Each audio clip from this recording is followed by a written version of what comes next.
Lisons la Bible ensemble. Matthieu, chapitre 15. L'enseignement transmis par les ancêtres. Des pharisiens et des maîtres de la loi vinrent alors à Jérusalem trouver Jésus et lui demandèrent: Pourquoi tes disciples désobéissent-ils aux règles transmises par nos ancêtres? Car ils ne se lavent pas les mains selon la coutume avant de manger. Jésus leur répondit: Et vous, pourquoi désobéissez-vous au commandement de Dieu pour agir selon votre propre tradition? Dieu a dit, en effet, respecte ton père et ta mère. Et aussi, celui qui maudit son père ou sa mère doit être mis à mort. Mais vous enseignez que si quelqu'un déclare à son père ou à sa mère: ce que je pourrais te donner pour t'aider est une offrande réservée à Dieu, il n'a pas besoin de manquer pratiquement son respect pour son père.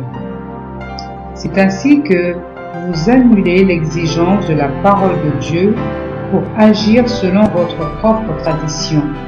Hypocrite. Ésaïe avait bien raison lorsqu'il prophétisait à votre sujet en ces termes: Ce peuple me dit m'honorer en parole, mais de cœur il est loin de moi.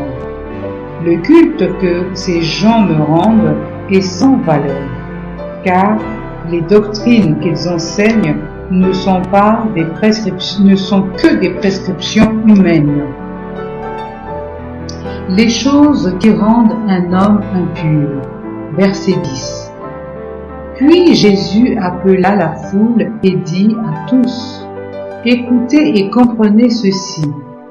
Ce n'est pas ce qui entre dans la bouche d'un homme qui le rend impur, mais c'est ce qui sort de sa bouche. Voilà ce qui le rend impur. Les disciples s'approchèrent alors de Jésus et leur dirent: Sais-tu que les pharisiens ont été scandalisés de t'entendre parler ainsi? Il répondit: Toute plante que n'a pas plantée mon Père, qui est au ciel, sera arrachée. Laissez-les. Ce sont des aveugles conducteurs d'aveugles. Et si un aveugle conduit un autre aveugle, ils tomberont tous deux dans un trou. Pierre prit la parole et lui dit: Explique-nous le sens de cette image. Jésus dit: Êtes-vous encore, vous aussi, sans intelligence?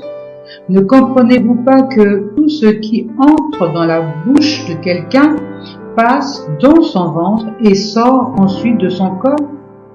Mais ce qui sort de sa bouche vient du cœur. C'est cela qui rend l'homme impur, car de son cœur viennent les mauvaises pensées qui le poussent à tuer, commettre l'adultère, vivre dans l'immoralité, voler, prononcer de faux témoignages et dire du mal des autres. Voilà ce qui rend l'homme impur. Mais manger sans s'être lavé les mains selon la coutume, cela ne rend pas l'homme impur. Une femme étrangère croit en Jésus. Verset 21. Puis Jésus partit de là et s'en alla dans le territoire de Tyr et de Sidon. Une femme cananéenne qui vivait dans cette région vint à lui et s'écria: Maître, fils de David, aie pitié de moi. Ma fille est tourmentée par un esprit mauvais. Elle va très mal. Mais Jésus ne répondit pas un mot. Ses disciples s'approchèrent pour lui adresser cette demande: Renvoie-la, car elle ne cesse de crier en nous suivant. Jésus répondit: Je n'ai été envoyé qu'aux brebis perdues du peuple d'Israël. Mais la femme vint se mettre à genoux devant lui et dit: Maître, aide-moi. Jésus répondit, « Il n'est pas bien de prendre le pain des enfants et de le jeter aux chiens. »« C'est vrai, maître, dit-elle, pourtant, même les chiens mangent les miettes qui tombent de la table de leur maître. » Alors Jésus lui répondit, « Oh, que ta foi est grande, Dieu t'accordera ce que tu désires. » Et sa fille fut guérie à ce moment même. Jésus guérit de nombreux malades. Verset 29. Jésus partit de là et se rendit au bord du lac de Galilée. Il monta sur une montagne et s'assit. Des foules nombreuses vinrent à lui, emmenant avec elles des boiteux, des aveugles, des infirmes, des muets et beaucoup d'autres malades. On les déposa aux pieds de Jésus et il les guérit. Les gens furent remplis d'étonnement quand ils virent les muets parler, les infirmes être guéris, les boiteux marcher et les aveugles voir. Et ils se mirent à louer le Dieu d'Israël. Jésus nourrit 4000 hommes. Verset 32. Jésus appela ses disciples et dit, « J'ai pitié de ces gens, car voilà 3 jours qu'ils sont avec moi et ils n'ont plus rien à manger. Je ne vais pas les renvoyer le ventre vide, ils pourraient se trouver mal en chemin. » Les disciples lui demandèrent, « Où pourrions-nous trouver de quoi leur faire à manger à sa faim, une telle foule, dans cet endroit désert? » Jésus leur demanda, « Combien avez-vous de pain ?»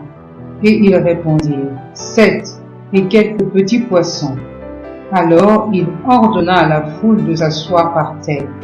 Puis il prit les 7 pains et les poissons, remercia Dieu, les rompit et les donna à ses disciples. Et les disciples les distribuèrent à tous. Chacun mangea à sa faim. Les disciples emportèrent 7 paniers pleins de morceaux qui restaient. Ceux qui avaient mangé étaient au nombre de 4000 hommes, sans compter les femmes et les enfants.